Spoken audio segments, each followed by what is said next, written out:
Ethan Sullivan first understood that something was wrong when the teleprompter displayed his former wife's name, then went black before anyone else in the ballroom could read it. He stood beside the stage holding a sealed crystal award, surrounded by 400 donors, reporters, university presidents, and political leaders gathered beneath the chandeliers of Chicago's Grand Regency Hotel. Vanessa Cole rested one hand against his arm, while photographers documented what the entertainment press had already decided was their first public appearance as a couple. Ethan barely noticed the cameras because the event coordinator had just crossed the floor toward him with a pale face and whispered that the recipient's identity had been changed 20 minutes earlier. Before Ethan could ask who authorized the change, the ballroom doors opened, and the woman he had not spoken to since signing their divorce papers stepped into the light.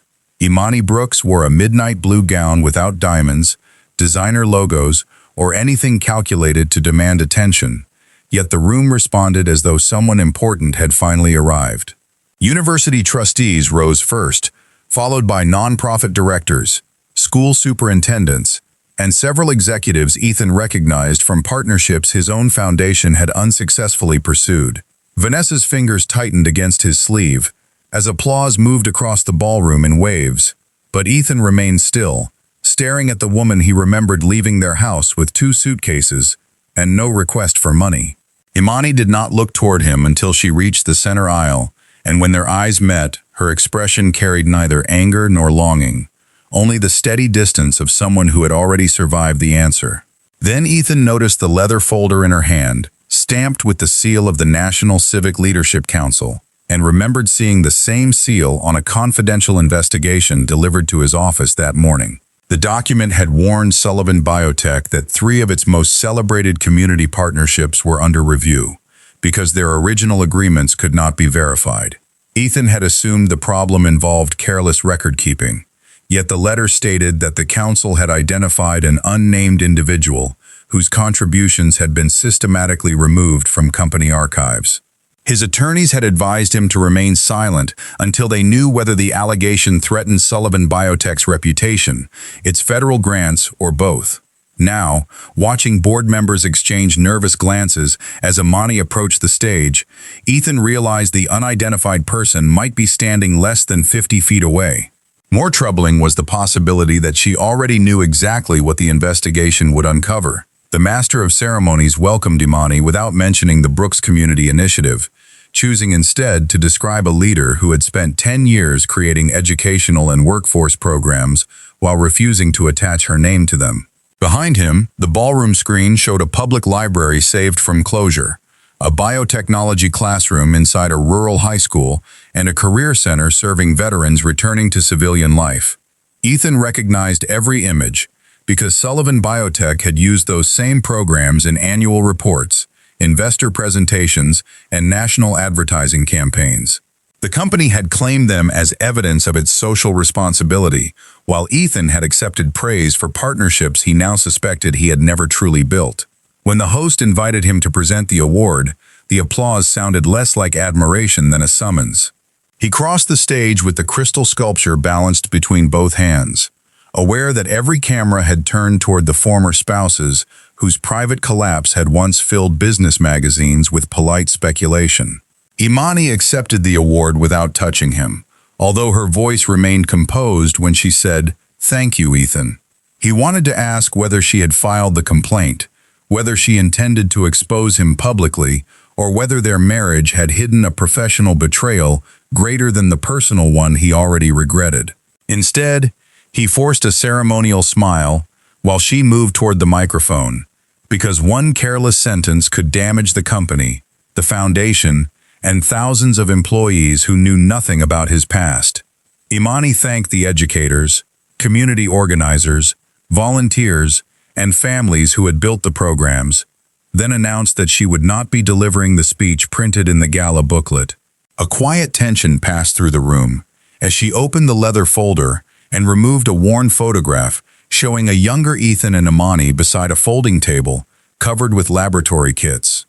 "This picture was taken 11 years ago," she said, "on the afternoon Sullivan Biotech received the introduction that saved it from closing before it ever opened." Ethan remembered the day, although he had never known a photograph existed, and the memory brought back a cramped apartment, unpaid bills, and a wife who had promised she could find one more person willing to listen. Imani looked toward the executive board before adding that the photograph was not evidence of what she had contributed, but evidence of what the company had chosen to forget. No accusation followed, and that restraint unsettled Ethan more than public humiliation would have, because Imani simply asked the audience to consider who disappears when success begins rewriting its own origin. She explained that the council's investigation was not intended to destroy Sullivan Biotech, but to determine whether the company deserved to lead a new national education initiative requiring public trust. Ethan heard Vanessa inhale sharply beside the stage, while his board chairman lowered his eyes as though he had expected this moment for years. Then Imani closed the folder and revealed the debt that would hold the entire room captive. Before midnight, she said, Sullivan Biotech would have to acknowledge the person erased from its history, or the council would release the original contracts, private correspondence, and board records to every reporter present. The applause that followed was scattered and uncertain, because no one knew whether they had witnessed an award speech, a warning, or the opening statement of a public reckoning. Ethan remained beside the podium while Imani stepped away, and the host quickly announced an unscheduled intermission intended to give guests time for refreshments. Within seconds, board members surrounded Ethan near the service corridor, speaking in urgent whispers about federal grants, investor confidence, and the possibility of an injunction. Charles Whitmore, the company's 72-year-old chairman, said almost nothing until Ethan demanded to know why he had looked guilty during Imani's speech. Charles glanced toward the reporters gathering across the ballroom and answered, "Because I knew this day would come, and because you were not the only person who failed her."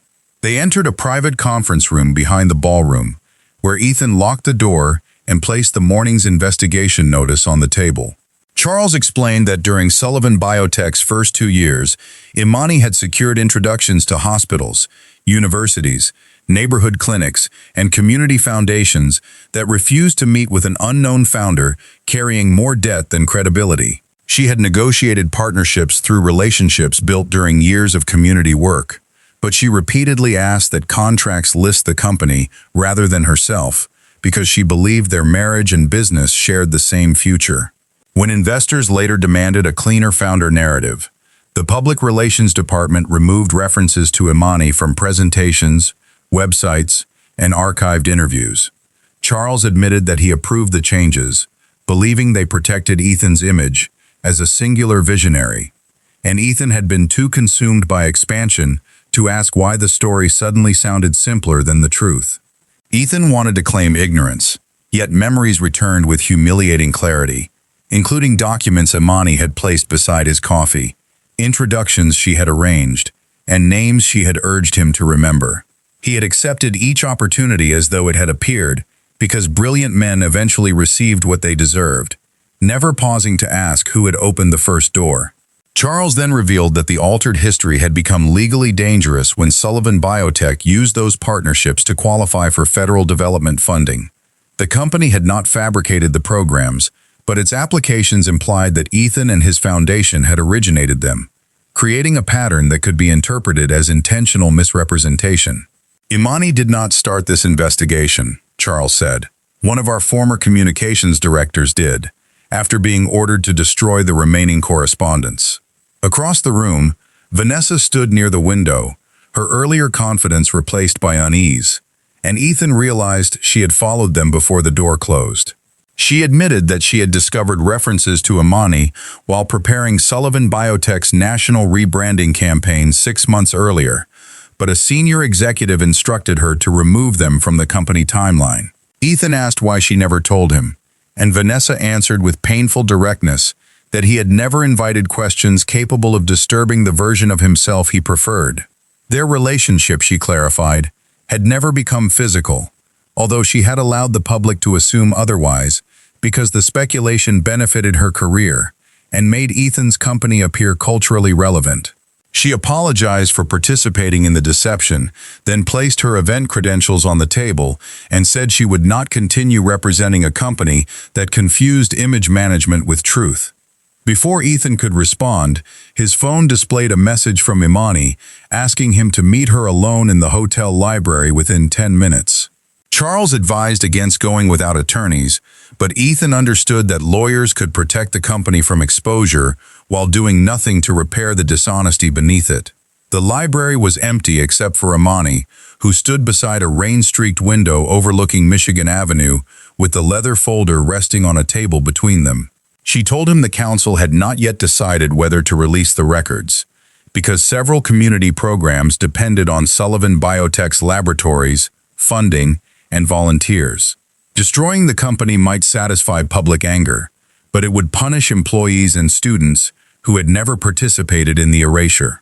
Ethan asked what she wanted from him, expecting money, control, or a public apology written by attorneys.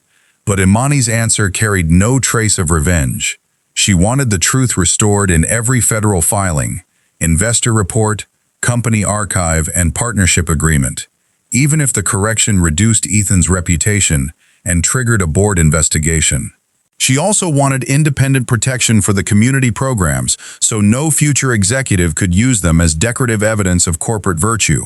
When Ethan said he would agree, Imani warned that agreement made under emotional pressure was not the same as accountability sustained after the cameras disappeared. She opened the folder and showed him a draft statement requiring him to acknowledge his own negligence, Charles's authorization of the revisions, and the company's benefit from Imani's erased work. Ethan read the first page until he reached a paragraph describing the final year of their marriage, when Imani repeatedly attempted to warn him that the company was misrepresenting partnerships she had helped create. He looked up, insisting that he did not remember those conversations, and Imani calmly removed 3 unopened envelopes bearing his name. Each had been returned from his executive office after an assistant marked them as personal correspondence that could wait. Inside were dated letters, contract copies, and a final warning written 2 weeks before Imani filed for divorce. Ethan recognized her handwriting and understood that she had not left because of one photograph beneath an umbrella, or because she assumed he loved Vanessa. She had left after realizing that both her husband and the company they built had learned to treat her voice as something that could always wait. Ethan remained seated long after finishing the letters, because every defense he had rehearsed during the divorce collapsed beneath evidence written in dates, signatures, and his wife's increasingly restrained language. The first letter asked for a conversation, the second requested an independent review, and the third stated that silence had become a decision even if he refused to name it. Imani explained that she had delivered copies to his office because their discussions at home repeatedly ended when he answered calls or promised to revisit the issue after another deadline. His assistant returned the envelopes after the divorce, unopened, and Imani preserved them only because the disputed contracts later became part of the council's investigation. She had not intended to expose their marriage, but she would no longer protect a false corporate history at the expense of communities depending on honest leadership. A knock interrupted them, and Judge William Harper entered with permission, carrying news that several reporters had already learned about the investigation from an anonymous board source. The story would likely break before midnight whether the council released its evidence or not, which meant Ethan could no longer control the timing through legal negotiation. Harper offered 2 choices. Sullivan Biotech could issue a complete admission within the hour and submit to independent oversight, or it could deny wrongdoing and face a public records release capable of triggering years of litigation. Ethan asked whether Imani would stand beside him if he confessed, but she refused without hesitation. "Accountability is not a photograph of the person you harmed forgiving you," she said. "You must tell the truth without using my presence to make it easier." The distinction landed harder than accusation, because Ethan recognized his instinct to transform even repentance into a managed image. He returned to the ballroom, where guests were being quietly encouraged to remain for an announcement, while reporters spoke into phones beneath the chandeliers. Charles waited near the stage with the company's general counsel, who urged Ethan to describe the issue as an archival misunderstanding and avoid admitting personal knowledge. Ethan read the proposed statement once, tore it in half, and asked the host for the microphone. The room settled slowly, although camera lights remained bright enough to reveal every hesitation crossing his face. He began without mentioning his childhood, ambition, workload, or any circumstance that might soften responsibility, because explanations had protected him for too long. Ethan stated that Sullivan Biotech's public history had erased Imani Brooks's foundational work, that the company had benefited financially and reputationally from that omission, and that he had failed to examine warnings delivered directly to him. He acknowledged that ignorance created through neglect was still a form of responsibility, particularly when powerful people benefited from not asking questions. Then he announced an independent audit, corrected federal filings, legal protections for the community partnerships, and his temporary withdrawal from executive decision-making until the board determined whether he should remain chief executive officer. The admission caused immediate disorder, with reporters shouting questions while donors exchanged alarmed looks and board members whispered about market consequences. Charles stepped forward before security could restore order, admitted authorizing the revised founder narrative, and resigned as chairman, effective immediately. His confession prevented Ethan from becoming the sole villain or sole redeemer, revealing instead how institutions turn small acts of convenience into organized dishonesty. Vanessa then approached the press table and confirmed that she had been instructed to continue removing Imani's name during the recent rebranding campaign. She accepted responsibility for obeying, but clarified that she and Ethan had never conducted the romantic affair widely reported in entertainment media, exposing another story built because ambiguity served everyone involved. Imani remained near the rear of the ballroom, refusing microphones while the consequences unfolded without her direction. Margaret Holloway joined her and quietly asked whether seeing the truth acknowledged brought relief. But Imani admitted that vindication felt smaller than she had once imagined. She had spent months believing Ethan's recognition might return something taken from her, yet watching him confess did not restore the dinners eaten alone, the unanswered letters, or the woman who had gradually reduced herself to avoid becoming another demand on his calendar. Margaret reminded her that accountability was not meant to recover the past. It was meant to prevent the same harm from becoming someone else's future. Imani looked toward a group of young scholarship recipients seated near the stage and understood why the distinction mattered. The council suspended its decision on the national initiative until the audit could determine whether Sullivan Biotech possessed the integrity to participate.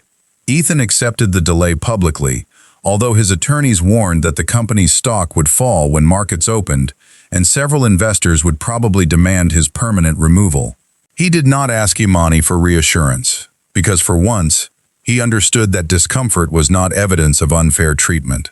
Instead, he requested permission to provide every private archive from their former home, including notebooks, emails, and early contracts that might restore accurate credit to others overlooked during the company's rise.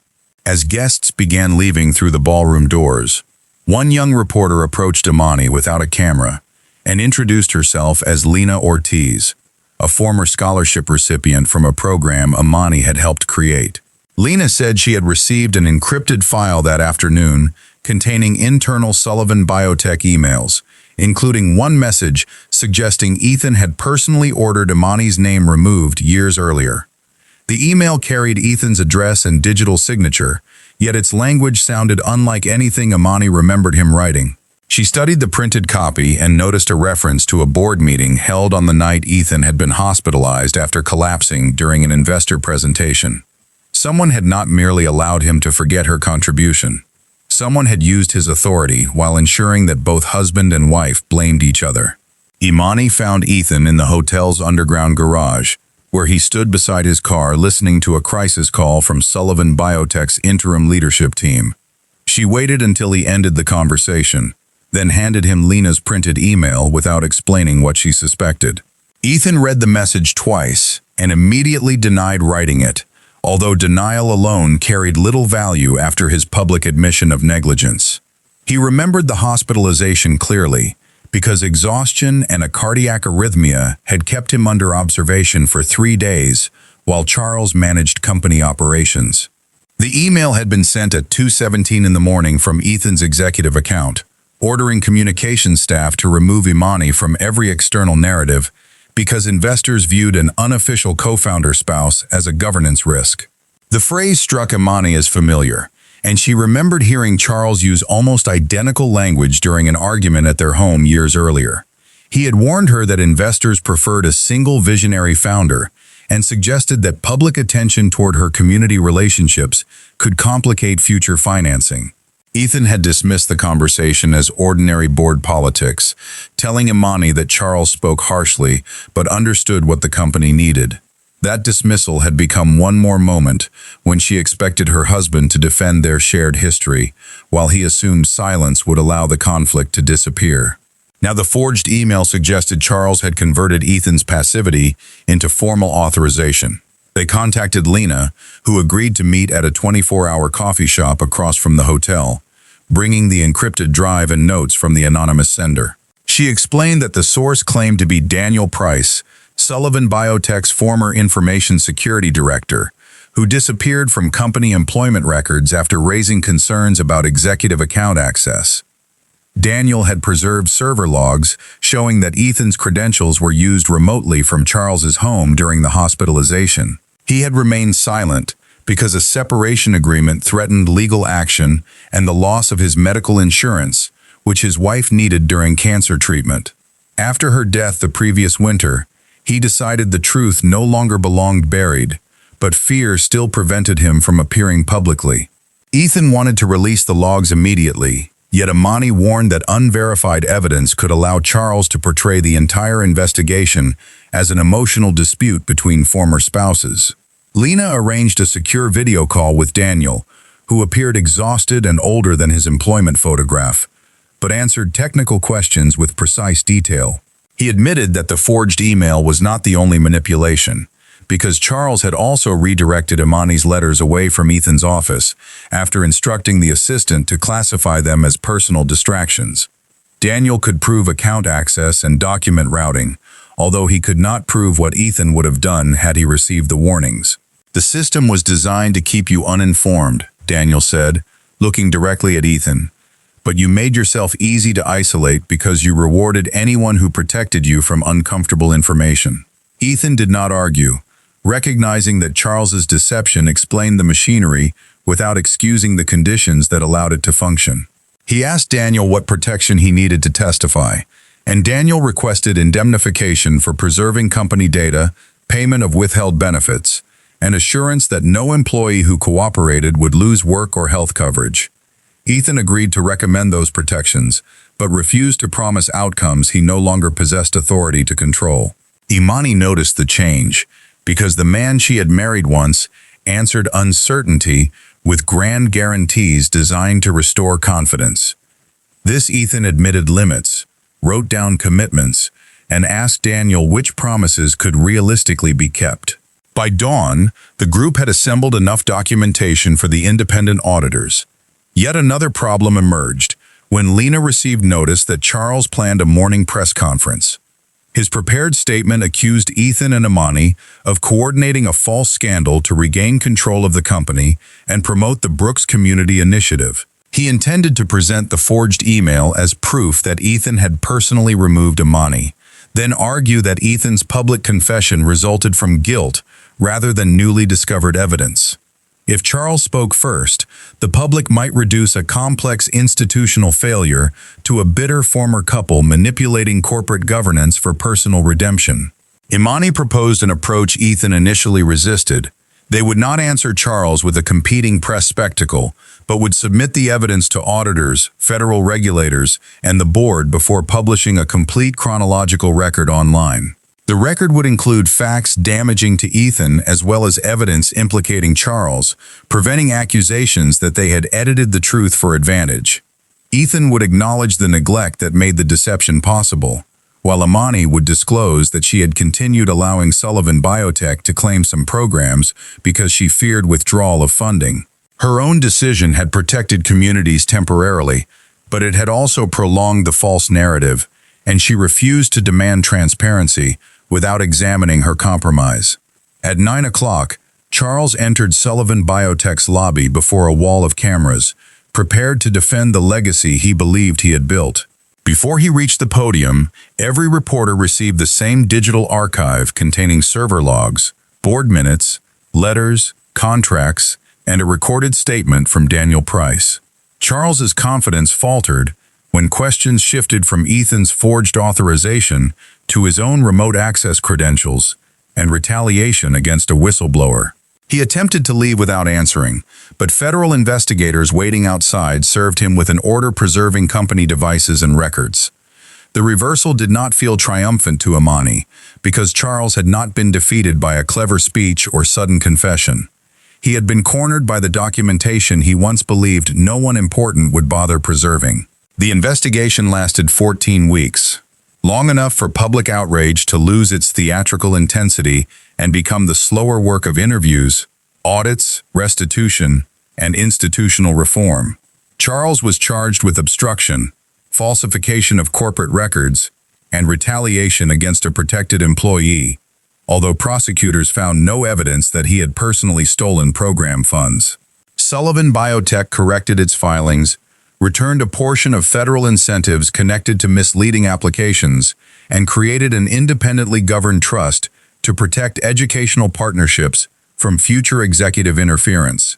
Ethan remained on administrative leave, while the board considered whether negligence serious enough to enable deception should end his leadership permanently. He attended every hearing without entering through private doors, and for the first time in years, he sat silently while other people described consequences he could not manage away. Imani testified before the board that Ethan had not ordered her erasure, but she refused to portray him as an innocent victim.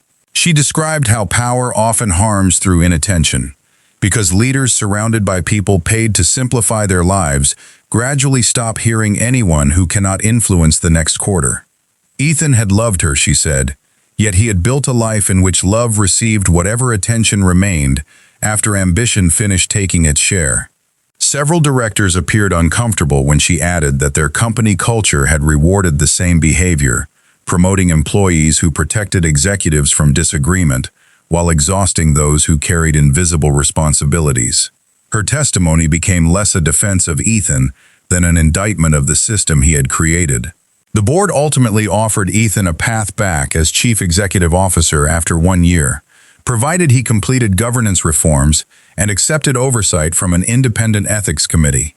He declined, surprising investors who expected him to fight for the title that had defined his adult life. Instead, he proposed that Dr. Maya Chen, Sullivan Biotech's research director, become permanent chief executive officer because she possessed scientific credibility, operational discipline, and a history of challenging decisions without protecting anyone's ego. Ethan retained a non-executive founder role with no authority over daily operations, allowing him to support the company without treating leadership as property. When reporters asked whether resignation represented punishment, he answered that sometimes responsibility meant leaving a position before failure forced everyone else to remove you. The National Civic Leadership Council reconsidered the education initiative once the reforms became legally binding, but Imani insisted that no single corporation should control the project. She redesigned the proposal as a coalition involving 6 biotechnology firms, community colleges, public school districts, labor organizations, and local nonprofits. Sullivan Biotech could contribute laboratories and internships, but communities would hold voting power over funding priorities and program evaluation. Ethan reviewed the new structure and recognized the strategic intelligence he had once mistaken for supportive instinct. Imani had never merely introduced useful people. She understood how trust, accountability, and shared authority could make programs survive beyond the reputations of their founders. Their work required regular meetings, although Imani established boundaries before the first one began. They would discuss budgets, partnerships, staffing, and measurable outcomes, but their collaboration would not become an indirect attempt to restore the marriage. Ethan agreed without bargaining, then followed the rule even when familiarity returned through small moments, including shared jokes, remembered coffee orders, and the silence of 2 people who once knew how the other breathed during difficult decisions. He learned that respecting a boundary meant protecting it when no one was watching, not waiting for gratitude each time he behaved correctly. Imani noticed his consistency, But she did not confuse improvement with entitlement to another chance. 6 months later, the coalition prepared to open its first neighborhood biotechnology center inside a renovated public library on Chicago's South Side. 2 days before the ceremony, a major corporate sponsor withdrew after discovering that several participating students lacked traditional academic credentials. The loss threatened laboratory staffing, transportation, and paid internships, while cautious board members recommended postponing the opening until replacement funding could be secured. Ethan expected Imani to make an emotional appeal, but she presented 3 contingency plans developed months earlier because communities accustomed to broken promises deserved protection from predictable corporate hesitation. Her preferred option required Sullivan Biotech to release equipment at cost, the unions to provide volunteer instructors temporarily, and every executive partner to reduce branding expenditures before cutting student services. Maya approved Sullivan Biotech's contribution, while other partners followed after Ethan publicly declined naming rights for the center and redirected the entire launch budget toward transportation and stipends. The decision did not rescue the project through personal wealth or dramatic generosity. It worked because Imani had designed a structure capable of surviving one powerful donor's departure. On opening morning, students entered laboratories filled with equipment no school in their district had previously possessed, while parents toured classrooms and employers conducted interviews for paid apprenticeships. Daniel Price attended quietly with his adult daughter, having received restitution and a position advising the coalition on data ethics. After the ceremony, Ethan found Imani in the library's original reading room, where sunlight fell across shelves preserved from the building's most difficult years. He told her that the board had invited him to deliver the closing speech, but he had declined because the students should speak for themselves.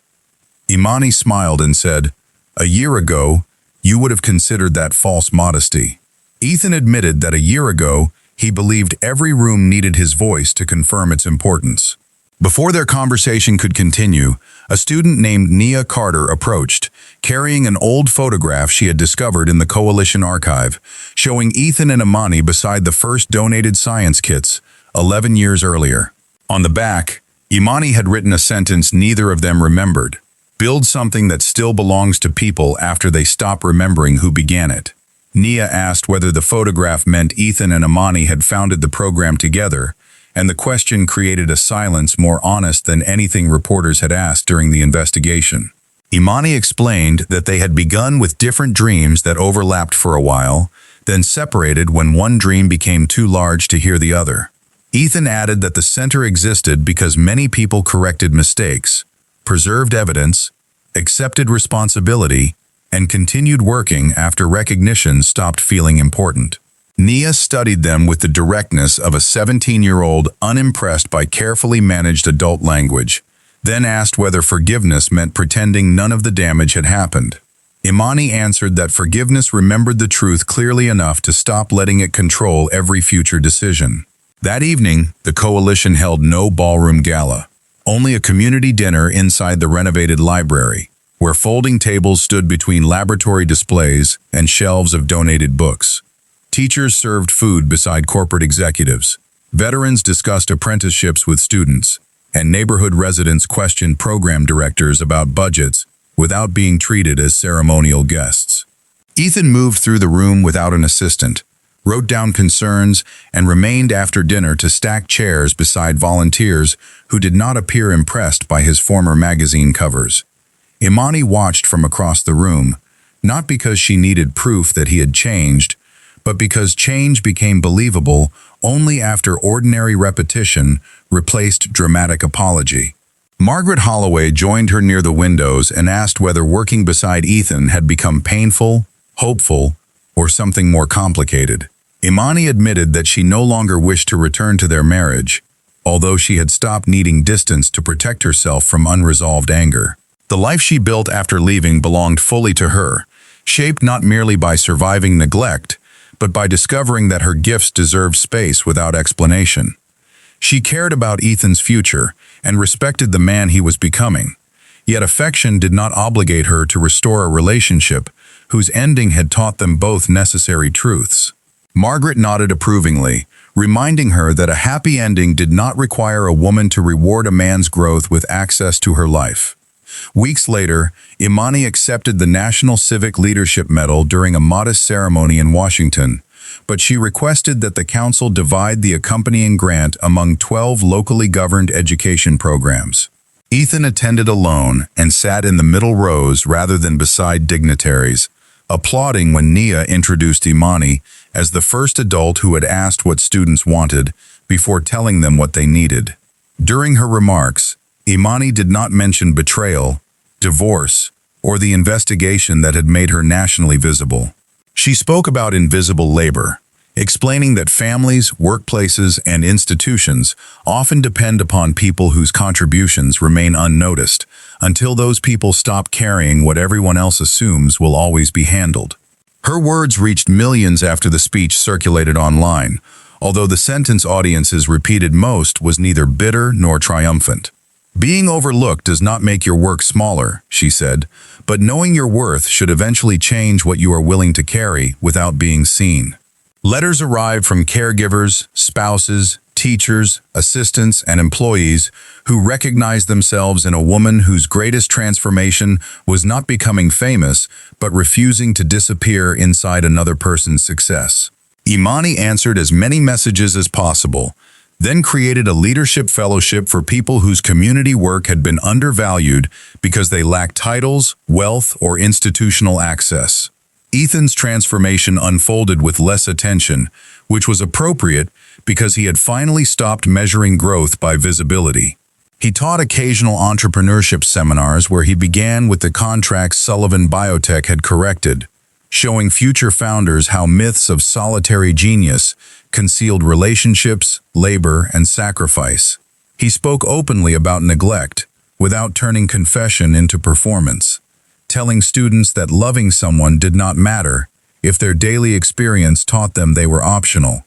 Under Maya's leadership, Sullivan Biotech recovered financially, although its annual reports now listed every community partner, contributor, and historical correction in language reviewed by independent representatives.